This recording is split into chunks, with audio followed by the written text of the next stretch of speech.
भाई Poco X6 आपने ले लिया ना तो काफी सारी टिप्स एंड ट्रिक्स और हिडन फीचर्स बताने वाला हूँ जो आपको पता नहीं होगी। भाई साहब आपको पूरा मजा आ जाएगा इसके टिप्स एंड ट्रिक्स जान के। अगर जानना चाहते हो ना तो भाई वीडियो को पूरा ध्यान से देखना। अब देखो कंट्रोल सेंटर जो दिखता है ना, इसके नीचे पता नहीं चलता ये किस चीज का आइकन है। जैसे ब्लूटूथ के नीचे नहीं पता चल रहा, काफी सारा आइकन है, पता नहीं चलता। अगर आप चाहते हो उसके नीचे टेक्स्ट लिखा है तो सेटिंग्स में जाना, नोटिफिकेशन एंड स्टेटस बार में जाना, यहाँ पर दिखेगा डोंट शो आइकन लेबल्स, इसको ऑफ कर देना। इसके बाद आपको ऊपर इसके नीचे आपको इसके ये दिख जाएगा टेक्स्ट कि कौन सा चीज किस चीज के लिए है। अगर आप सेटिंग्स में जाओगे ना, यहाँ पर एडिशनल सेटिंग्स में जाना, यहाँ पर आपको दिखेगा एक्सेसिबिलिटी। अब इसके अंदर काफी सारे ऑप्शंस दिखते हैं, जैसे कि अगर आप जाओगे विजन पर तो सबसे नीचे आपको दिखेगा स्विच टू स्पीकर ऑटोमेटिकली, इसको ऑन कर देना। इसके बाद आप टॉक बैक फीचर को ऑन कर देना। अब इसमें आपका फायदा ये होगा कि जैसे आपकी कोई इनकमिंग कॉल होगी तो ऑटोमेटिकली जो है ना, जैसे ही आप अपने कान से हटाओगे फोन को, कॉल को, तो ये ऑटोमेटिकली स्पीकर पर चला जाएगा। बाकी अगर आप यहाँ पर हियरिंग पर जाओगे तो बीम फॉर नोटिफिकेशन मिलता है। यहाँ पर मैं इसको ऑन कर देता हूँ फ्लैश लाइट को, और स्क्रीन फ्लैश को जो है कलर चूज कर लेता हूँ, जैसे कि येलो। तो अब क्या होगा, जब भी कोई मुझे नोटिफिकेशन आएगा ना तो आप देख सकते हो इस तरह से मेरी फ्लैश ब्लिंक होगी और मेरी डिस्प्ले भी ब्लिंक होगी। तो ये फीचर काफी ज्यादा कूल है, तो ये भी आप यूज कर सकते हो। देखो काफी लोगों को यही नहीं पता, जैसे आप फिंगरप्रिंट पर इसको लॉन्ग प्रेस करके रखेंगे ना तो यहाँ पर आपको ना 3 ऑप्शन दिख जाते हैं। सर्च कर सकते हो कुछ भी ब्राउजर पर, चाहे तो कैलेंडर में जाकर इवेंट ऐड कर सकते हो, इवन यहाँ पर क्यूआर कोड स्कैन कर सकते हो। अगर कोई यूपीआई पेमेंट करनी है तो ऐसा आप क्यूआर कोड स्कैन कर सकते हो। कोई एप्लीकेशन खोलने की जरूरत नहीं है, डायरेक्टली फिंगरप्रिंट का शॉर्टकट है। अब देखो एडिशनल सेटिंग्स में आपको जेस्चर शॉर्टकट्स मिलते हैं। यहाँ पर लॉन्च डिजिटल असिस्टेंट मिलता है, ये ऑन रहता है। तो अगर आप चाहते हो पावर वाला बटन जैसे दबाते हो ना तो ये जेमिनी लॉन्च हो जाता होगा। अगर आप परेशान हो गए कि भाई मेरा मेन्यू दिखना चाहिए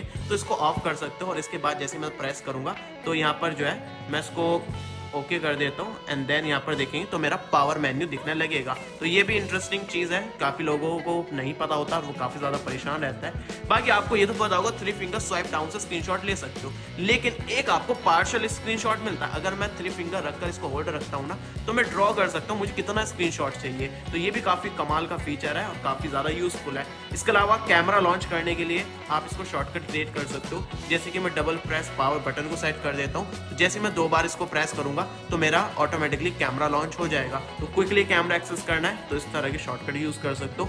इसी तरह टॉर्च ऑन करने के भी शॉर्टकट मिलता है, जैसे कि डबल प्रेस पावर बटन है तो मैं 2 बार पावर बटन को प्रेस करूंगा तो मेरी टॉर्च ऑन हो जाएगी। अगर आप सेटिंग्स में जाते हो ना तो यहाँ पर आपको बैटरी का ऑप्शन दिखता है। यहाँ पर आपको बैटरी प्रोटेक्शन में जाना, अगर आप फास्ट चार्जिंग चाहते हो ना तो इसको रेगुलर चार्जिंग पर सेट कर देना। इसके बाद आपका फोन काफी फास्ट चार्ज होने वाला है। और अगर आप अपनी बैटरी को बचाना चाहते हो ना कि लंबे टाइम तक ज्यादा बैटरी बैकअप आपको दे और बैटरी की लाइफ बनी रहे, तो इसको बैटरी प्रोटेक्शन पर सेट कर देना। इसके बाद आपकी चार्जिंग स्लो होगी थोड़ी, और आपकी जो बैटरी है मैक्सिमम 80% चार्ज होगी। तो दोनों चीज मैंने आपको बता दी, आप चूज कर सकते हो। बाकी करंट मोड पर जाओगे तो इसको आप परफॉर्मेंस मोड सेट कर देना। अगर आप गेम्स खेल रहे हो, गेम्स जब खेलेंगे तो हाई FPS मिलेंगे परफॉर्मेंस मोड पर। बाकी एडिशनल फीचर्स में जाओगे तो यहाँ पर आपको एक ऑप्शन मिलता है शेड्यूल पावर ऑन ऑफ का। अगर आप चाहते हो रात को ऑटोमेटिकली आपका फोन स्विच ऑफ हो जाए और सुबह के टाइम ऑटोमेटिकली स्विच ऑन हो जाए तो इसको शेड्यूल कर देना। इससे आपकी बैटरी भी सेव होगी और रात में डिस्टर्बेंस जो होता है नोटिफिकेशन वगैरह वाले वो भी आपके नहीं होंगे। अभी यहाँ पर आप देखेंगे इग्नोर एक्सीडेंटल टचेस का एक ऑप्शन मिलता है, क्योंकि कर्व्ड डिस्प्ले है तो एक्सीडेंटल टचेस को बचाने के लिए यहाँ पर आप इसके एरिया सेट कर सकते हो, big area, small area, custom भी सेट कर सकते हो। तो अगर आप चाहते हो कि साइड में टच करने से जो है ना टच नहीं होना चाहिए तो ये काफी यूजफुल चीज हो सकती है अगर आप गेमिंग वगैरह करते हो। तो यहीं पर आपको क्विक बॉल का एक ऑप्शन दिखता है, जैसे मैं इसको ऑन कर देता हूं तो यहाँ पर काफी सारे ऑप्शंस दिखते हैं, ये आप चेक कर लेना। अब इसके लिए क्या होगा, यहाँ पर आपका ना क्विक बॉल एक्टिवेट हो जाएगा। यहाँ पर एक बटन दिखेगा, जैसे मैं इस पर टैप करूंगा तो यहाँ पर काफी सारे शॉर्टकट्स दिख जाएंगे, जैसे कि बैक बटन हो गया, स्क्रीन हो गया, लॉक करना हो गया, रिसेंट्स हो गया, होम स्क्रीन हो गया। तो ये शॉर्टकट काफी क्रेजी है। जैसे मैं यहाँ पर स्क्रीनशॉट पर टैप करता हूँ तो स्क्रीनशॉट लिया गया। देखो एक मैं आपको पर्सनली एक टिप देना चाहता हूँ, अपने फोन के स्पीकर को जो है ना आप वीक में 1 बार या 2 बार क्लीन कर लिया करो, क्योंकि इसमें डस्ट चली जाती है और फिर वो डस्ट जमने लगती है। तो अगर वो जमने से पहले आप क्लियर कर दोगे या फिर पानी वगैरह चला जाता है तो स्पीकर क्लियर करना जरूरी होता है। तो यहाँ पर क्लियर स्पीकर का एक ऑप्शन दिखता है, जैसे मैं इस पर टैप करूंगा तो साउंड सुनना। तो ये काफी अलग तरह की फ्रीक्वेंसी वाली साउंड प्रोड्यूस करता है और वाइब्रेट भी होता है, तो जो भी डस्ट है या फिर पानी वगैरह है वो इसमें इजीली निकल जाता है, या फिर पानी में भी भीग जाए तो इस फीचर का यूज कर लेना। इसके अलावा यहाँ पर देखो फ्लोटिंग विंडोज का एक ऑप्शन मिलता है, ये काफी कमाल का फीचर है। जैसे मैं इसको ऑन कर देता हूँ, जैसे कि साइड बार ऑन करना पड़ेगा इसके लिए हमें, तो इसको हम ऑन कर देते हैं, वीडियो टूल बार को भी ऑन कर देता है। अब इसमें फायदा ये होगा कि जैसे ही मैं यहाँ पर स्लाइड करूंगा ना तो काफी सारी एप्लीकेशंस दिख जाती है, और किसी भी एप्लीकेशन पर मैं टैप करूंगा तो वो फ्लोटिंग विंडो में मेरी खुल जाती है। तो यहाँ पर मैं फ्लोटिंग विंडो को यहाँ से खोल सकता हूँ, और चाहे तो इसको इस तरह से क्लोज कर सकता हूँ, या फिर फ्लोटिंग विंडो को मैं इस तरह से भी खोल सकता हूँ। जैसे कि मैं कोई जैसे कि गैलरी है मेरी, तो गैलरी अगर खुली हुई है, इसको मुझे फ्लोटिंग में खोलना है तो मैं इसको इस तरह से करके ऊपर ड्रॉप कर सकता हूँ, तो ये फ्लोटिंग विंडो में चला जाएगा, साइड में दिखेगा। मैं इसको टैप करके बड़ा कर सकता हूँ, और बड़ा करना है तो इस तरह से स्लाइड करके और बड़ा कर सकता हूँ। इसके अलावा यहाँ पर देखें 3 डॉट्स पर जाकर मैं इसको चाहे तो स्प्लिट स्क्रीन में भी डाल सकता हूँ, और चाहे तो मैं इसको एक साइड में भी डाल सकता हूँ। जैसे कि मैंने यहाँ पर डाल दिया तो आइकन आ गया। अब जैसे मैं इस पर टैप करूँगा ऐप खुल गई, नहीं चाहिए थोड़ी देर के लिए तो मैं यहाँ पर इसको ड्रैग करके ड्रॉप कर सकता हूँ कुछ इस तरह से। और इसमें ऐसा भी है कि आप दो एप्लीकेशंस को मल्टी विंडो में खोल सकते हो, फ्लोटिंग विंडो में खोल सकते हो। ये हमारी 2 एप्लीकेशन खुल गई, और ये हमारी होम स्क्रीन है। अभी जैसे कि मैं आपको दिखाऊं, मैं प्ले स्टोर भी यूज कर रहा हूँ, इधर भाई हम अपना फाइल मैनेजर भी यूज कर रहे हैं, इधर हम गैलरी भी यूज कर रहे हैं, मतलब 3 बंदी से एक बार बात कर सकते हो। इस साइड बार की एक खास बात है, आप कोई सी भी एप्लीकेशन खोलेंगे जो कि वीडियो से रिलेटेड है तो यहाँ पर वो चेंज हो जाएगा। जैसे मैं स्वाइप करूंगा तो यहाँ पर आपको कुछ एक्स्ट्रा ऑप्शंस दिखेंगे, जैसे कि आप रिकॉर्ड कर सकते हो, स्क्रीन को स्क्रीनशॉट ले सकते हो, कास्ट कर सकते हो, डॉल्बी एटमॉस को ऑन ऑफ कर सकते हो, इवन स्टाइल्स का ऑप्शन मिलता है। आप अगर वीडियो की क्वालिटी वाइब्रेंट चाहते हो, HDR में चाहते हो, तो ये कलर्स वगैरह सेट कर सकते हो अपने अकॉर्डिंग। तो भाई कंटेंट जब आप देखेंगे ना तो आपको अलग ही मजा आने वाला, अपने अकॉर्डिंग यहाँ पर सेटअप कर सकते हो वीडियो को। इस टूल बार की एक और खास बात है, अगर आप गेम में ओपन करेंगे इस तरह से स्वाइप करके तो यहाँ पर तो एप्लीकेशन दिख जाएगी PIP में चलाने के लिए, लेकिन यहाँ पर गेम टर्बो का भी और कुछ ऑप्शंस दिख जाता है, जैसे कि वाइल्ड बूस्ट मिलता है, ये ऑटोमेटिकली आप ऑन कर सकते हो। तो AI का यूज करके आपकी परफॉर्मेंस जो है गेमिंग की वो काफी ज्यादा इंप्रूव कर सकता है, और विजुअली भी काफी सारे आपको चेंजेस दिखेंगे। जैसे कि यहाँ पर आप इसको ना ब्राइट कर सकते हो, कहीं भाई अंधेरे में बंदा छिप रहा है तो वो थोड़ा ब्राइटली दिखने लगेगा। बाकी बैलेंस भी सेट कर सकते हो, तो AI का यूज करके परफॉर्मेंस काफी ज्यादा इंक्रीज हो जाती है। बाकी यहाँ पर काफी सारे ऑप्शंस है, जैसे कि TNT लगा सकते हो, स्क्रीनशॉट कर सकते हो, स्क्रीन रिकॉर्ड कर सकते हो, वाईफाई कनेक्ट डिस्कनेक्ट कर सकते हो, काफी सारी चीजें आपको मिलती है। ऑन स्क्रीन काउंटर भी आप लगा सकते हो। बाकी सबसे इंटरेस्टिंग चीज है यहाँ पर देखो टाइमर लगा सकते हो, जैसे कि यहाँ पर क्लिक करके टाइमर लगा सकता हूँ मैं, और वॉइस चेंजर मिल जाता है। तो BGMI में भाई आपकी आवाज बदलने वाली है, जैसे मैं यहाँ पर वॉइस चेंजर को ऑन करता हूँ तो सामने वाले को अलग आवाज जाने वाली है। लड़की की आवाज आपको चेक करके दिखाता हूँ, जैसे कि मैं यहाँ पर एक सैंपल रिकॉर्ड कर देता हूँ, फिर इसको सुनाता हूँ आपको किस तरह से मिलेगा।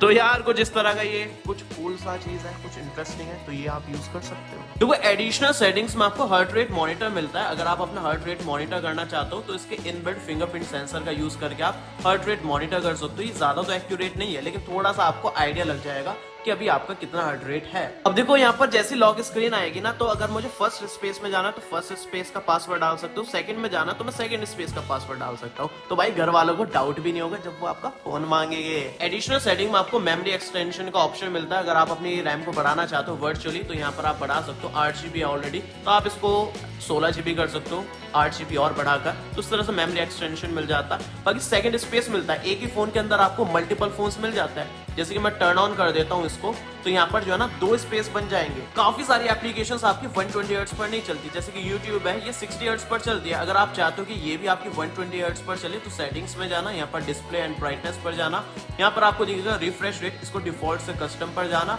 और इसको 120 सेट कर देना। इसके नीचे आपको दिखेगा एप्लीकेशंस, तो यहाँ पर वो एप्लीकेशन सेलेक्ट कर लेना जिस पर आपको 120 हर्ट्ज यूज करना है। हमारा YouTube का ऑफ है तो मैंने इसको ऑन कर दिया। अभी हमारा YouTube जो है वो भी 120 हर्ट्ज पर काम करने लगा है। इस फोन के कैमरे में काफी सारे हिडन फीचर्स दे रखे हैं। जैसे आप कैमरा खोलेंगे और वीडियो पर जाएंगे ना, तो यहाँ पर आपको टेलीप्रॉम्प्टर मिलता है। जैसे आपने इसको ऑन कर दिया, यहाँ पर आप अपनी स्क्रिप्ट लिख सकते हो, और फिर फ्रंट कैमरे से जब आप अपनी वीडियो वगैरह रिकॉर्ड करेंगे तो यहाँ पर अपनी स्क्रिप्ट पढ़ के वो बोल सकते हो। यहाँ पर काफी सारी सेटिंग्स मिलती है, क्या क्या आपको टेक्स्ट लिखना है, किस स्पीड से मूव होना चाहिए। तो भाई स्क्रिप्ट रीड करके आप वीडियो रिकॉर्ड कर सकते हो, आई कॉन्टेक्ट भी आपका कैमरे से बना रहेगा। इसी तरह फोटोज में जाओगे तो यहाँ पर डायनेमिक शॉट्स का ऑप्शन मिलेगा। जैसे कि आईफोन में लाइव फोटोज होता है, इसी तरह ये रहेगा। जैसे कि मैं कोई फोटो क्लिक करता हूँ तो वो जो है ना फोटो हम प्ले करके देख सकते हैं, मतलब वो वीडियो की तरह रहेगा। जैसे कि डायनामिक शॉट है तो यहाँ पर काफी लंबी एक वीडियो टाइप होती है, चाहे तो हम इसको वीडियो की तरह सेव कर सकते हैं, चाहे तो इसको बाउंसी वीडियो में कन्वर्ट कर सकते हैं, या फिर परफेक्टली कोई शॉट इसमें से चूज करना वो कर सकते हैं। मतलब वीडियो और फोटो एक साथ कैप्चर होगी एक टाइम पर। और जैसे कि कोई फोटो आपने क्लिक कर लिया तो यहाँ पर ऊपर प्ले का भी बटन दिखेगा, तो आप इसको वीडियो की तरह भी प्ले कर सकते हो और आवाज भी सुन सकते हो उस टाइम क्या बात चल रही थी। भाई काफी इंपॉर्टेंट सेटिंग्स बताओ, ये ऑन कर देना, इसके बाद आपके फोन की स्टोरेज काफी बची रहेगी, एकदम नहीं भरेगी। जैसे कि मैं अगर कोई फोटो क्लिक करता हूँ और यहाँ पर इसका मैं साइज दिखाऊं आपको डिटेल्स में जाकर, तो ये बाय डिफॉल्ट जेपीजी में फोटो लिया जाता है और साइज अगर आप देखेंगे 2.79 MB का ये फोटो है। लेकिन अगर आपने इस सेटिंग को ऑन कर दिया ना तो यहाँ पर आपको एक HEIF फॉर्मेट का ऑप्शन मिलता है जो कि आईफोन यूज करता है। तो यहाँ पर अगर मैं कोई फोटो क्लिक करता हूँ, अभी मैं इसका साइज आपको दिखाऊं तो यहाँ पर आप देखेंगे साइज, तो यहाँ पर देखेंगे 1 MB से कम का साइज हो चुका है। मतलब आपकी स्टोरेज भाई बहुत बचने वाली है, फोटोज की वजह से आपकी स्टोरेज आधी भरेगी अगर आपने इस फीचर को ऑन कर दिया। इसी तरह यहाँ पर आपको वीडियोस के लिए भी सेट करना होगा। जैसे कि यहाँ पर आओगे वीडियो एनकोडर, तो इसको H.265 पर सेट कर देना, तो ये हाईली कंप्रेस वीडियो रिकॉर्ड करेगा, क्वालिटी में कोई लॉस नहीं आएगा, लेकिन वीडियो का साइज बहुत कम हो जाएगा। इसके अलावा नीचे जाओगे तो ऑटो आंसर का ऑप्शन मिलता है, इस फीचर को ऑन कर सकते हो। अगर आपने ईयरफोन वगैरह लगा रखे तो ऑटोमेटिकली आपकी कॉल रिसीव हो जाएगी। आप सेट कर सकते हो कितने सेकंड बाद रिसीव होनी चाहिए, तो आपको मैनुअली कुछ करने की जरूरत नहीं पड़ेगी। अब देखो इसमें हमें Xiaomi का डायलर मिलता है, तो अगर आप सेटिंग्स में जाओगे ना तो उसमें कॉल रिकॉर्डिंग ऑटोमेटिकली भी आप कर सकते हो। ऑटो कॉल रिकॉर्डिंग ऑन कर देना, आप सिलेक्टेड नंबर्स की कर सकते हो या फिर सभी कॉल रिकॉर्ड कर सकते हो। इसके अलावा यहाँ पर आपको इनकमिंग कॉल सेटिंग्स का एक ऑप्शन मिलता है, यहाँ पर काफी सारे ऑप्शन है, जैसे कि फ्लिप टू साइलेंस रिंगर मिलता है। तो अगर कोई कॉल आ रही है, आपने फोन को फ्लिप करके रख दिया तो आपकी कॉल साइलेंट पर चली जाएगी। इसके अलावा क्विट रिंगर व्हेन लिफ्टेड का ऑप्शन मिलता है, इसको ऑन कर दिया, अगर आपकी कोई कॉल आ रही है तो जैसे ही फोन को उठाएंगे तो आपकी रिंगटोन जो है वो काफी कम हो जाएगी, एकदम साइलेंट हो जाएगी। इसके अलावा इंक्रीजिंग रिंगटोन वॉल्यूम सेट कर सकते हो, तो आपकी रिंगटोन जो है वो फेड इन हो जाएगी, मतलब वो धीरे धीरे से आवाज आने लगेगी, एकदम से अचानक से नहीं बजेगी। फ्लैश व्हेन रिंगिंग का ऑप्शन ऑन कर सकते हो, इसके बाद इनकमिंग कॉल पर आपकी फ्लैश लाइट ब्लिंक करने लगेगी। बाकी यहाँ पर म्यूट फर्स्ट रिंग का ऑप्शन मिलता है, जैसे इस फीचर को ऑन कर देंगे, जैसे कोई अननोन पर्सन आपको कॉल करेगा तो पहले रिंग सुनाई नहीं देगी, सेकंड टाइम पर वो सुनाई देगी। तो लॉक स्क्रीन में आपको ये दो ऑप्शन दिखते हैं, दोनों को ऑन कर देना। अब इसमें क्या होगा, जैसे आप अपने फोन को उठाओगे स्क्रीन ऑटोमेटिकली ऑन हो जाएगी और लॉक स्क्रीन पर डबल टैप करेंगे तो फिर से लॉक हो जाएगी, फिर से डबल टैप करेंगे तो स्क्रीन वेकअप हो जाएगी। तो बाकी इसमें और भी काफी सारे कस्टमाइजेशन के ऑप्शन है, जैसे कि यहाँ पर ऑलवेज ऑन डिस्प्ले पर जाओगे तो ऑलवेज ऑन डिस्प्ले हालांकि 10 सेकंड्स के लिए मिलती है, लेकिन काफी सारे ब्यूटीफुल इफेक्ट्स मिलते हैं जो कि आप सेट कर सकते हो। जैसे कि मैं इसको अप्लाई कर देता हूँ, अभी मैं आपको लॉक करके दिखाऊं तो हमारी ऑलवेज ऑन डिस्प्ले कुछ इस तरह से दिखेगी और मैं टैप करके इसको वेकअप कर सकता हूँ। इसी तरह यहाँ पर आप देखेंगे तो आपको नोटिफिकेशन इफेक्ट्स मिलता है, जब नोटिफिकेशन आए तो कुछ इस तरह का ग्लो इफेक्ट चाहिए तो ये सेट कर सकते हो आप। इसके अलावा फिंगरप्रिंट के काफ़ी सारी एनिमेशंस मिलते हैं, काफ़ी सारे इफेक्ट्स मिलते हैं, बटरफ्लाई वाला भी मिलता है, तो ये भी काफ़ी ज़्यादा ब्यूटीफुल लगता है। बाकी यहाँ पर आइकन्स पर जाओगे तो आइकन का साइज वगैरह आप सेट कर सकते हो और बैकग्राउंड कलर के हिसाब से भी आप अपने आइकन्स को सेट कर सकते हो। तो ये कुछ एप्लीकेशन पर ही अप्लाई होगा, जैसे कि क्रोम हो गया, प्ले स्टोर हो गया, गूगल की एप्लीकेशन जो होती है। देखो इस फोन में ना AI के फीचर्स काफ़ी सारे हैं, जैसे कि आप एडिट में जाओगे नीचे AI का ऑप्शन दिखेगा, यहाँ पर एनहेंस पर क्लिक करके इमेज की क्वालिटी बढ़ा सकते हो। एक्सपेंड पर जाकर आप इसको एक्सपेंड कर सकते हो, जैसे कि इंस्टाग्राम पर स्क्वायर में डालना है तो यहाँ पर मैं इसको स्क्वायर सेलेक्ट कर देता हूँ, नीचे स्टार्ट पर टैप करता हूँ तो साइड की जो एजेस है ना, ये जो जगह है यहाँ पर ये फिल हो जाएगी ऑटोमेटिकली, जो ना इमेज जनरेट कर सकता है AI जनरेशन का यूज करके। तो यहाँ पर आप देख सकते हो भाई एक्सपेंड हो चुका है और बिल्कुल नहीं लग रहा कि कोई AI या फिर आर्टिफिशियली हमने इसको एक्सपेंड करा था, तो ये काफ़ी बढ़िया फीचर लगता है। बाकी इरेज पर जाओगे तो भाई इसमें AI इरेजर मिलता है, तो AI का यूज़ करके आप कुछ भी रिमूव कर सकते हो। जैसे कि मैं यहाँ पर इसको सेलेक्ट करता हूँ और इसको टैप करता हूँ तो ये जो है ना, बाकी देखो इसमें इरेजर मिलता है और ये भी AI वाला इरेजर है, AI Pro बोलता है Xiaomi इसको। जैसे ही आप टैप करोगे और इसको स्टार्ट करेंगे तो ये AI जनरेशन का यूज़ करके इतनी एरिया को फिल कर देता है AI से इमेज जनरेट करके। तो यहाँ पर आप देखेंगे AI से इसने भाई इसको फिल कर दिया और काफ़ी बढ़िया तरीके से फिल करा है। इसी तरह AI स्काई रिप्लेसमेंट मिलता है, तो यहाँ पर स्काई को आप चेंज कर सकते हो AI का यूज़ करके। भाई साहब देख लो कितने सारे स्काई मिलता है, यहाँ पर नेक्स्ट करता रहूँगा, ये AI से स्काई जनरेट करता रहेगा और इमेज का जो टोन है, स्किन टोन है, उसको भी उसी हिसाब से एडजस्ट करेगा। तो ये काफ़ी ज़्यादा फीचर जो है ना कमाल का है। देखो इसमें लॉक स्क्रीन कस्टमाइजेशन काफ़ी कमाल की मिलती है, जैसे स्क्रॉल करेंगे काफ़ी ब्यूटीफुल एनिमेशंस मिलती है, अपने हिसाब से कस्टमाइज कर सकते हो। जैसे कि मैं यहाँ पर जाता हूँ, टैप इफेक्ट को ऑन ऑफ कर सकता हूँ, तो यहाँ पर जो है ये हमारा पीछे जो है ना टेक्स्ट इस तरह से रहेगा फेस के पीछे, इसको ऑन कर सकते हो।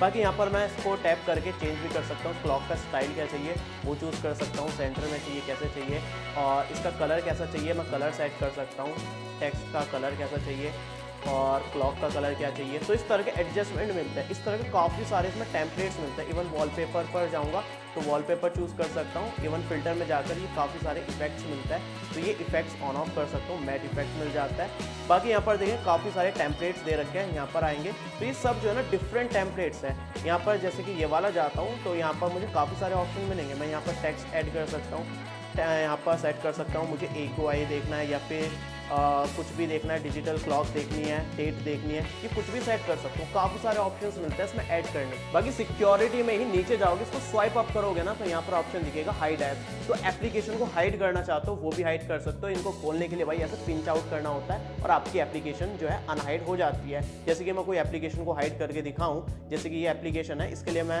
इसको सेट कर देता हूँ। अभी मैं 2 फिंगर से पिंच आउट करूँगा तो हिडन एप्लीकेशन दिख जाएगी। इस पर भी आप लॉक लगा सकते हो, नीचे से ऑन करके और नोटिफिकेशन भी ऑफ कर सकते हो। बाकी सिक्योरिटी ऐप में जाओगे तो काफ़ी यूजफुल शॉर्टकट्स मिल जाते हैं, जैसे कि आपको डूल ऐप्स का ऑप्शन मिलता है, तो किसी एप्लीकेशन का क्लोन बनाना है यहाँ से आप बना सकते हो।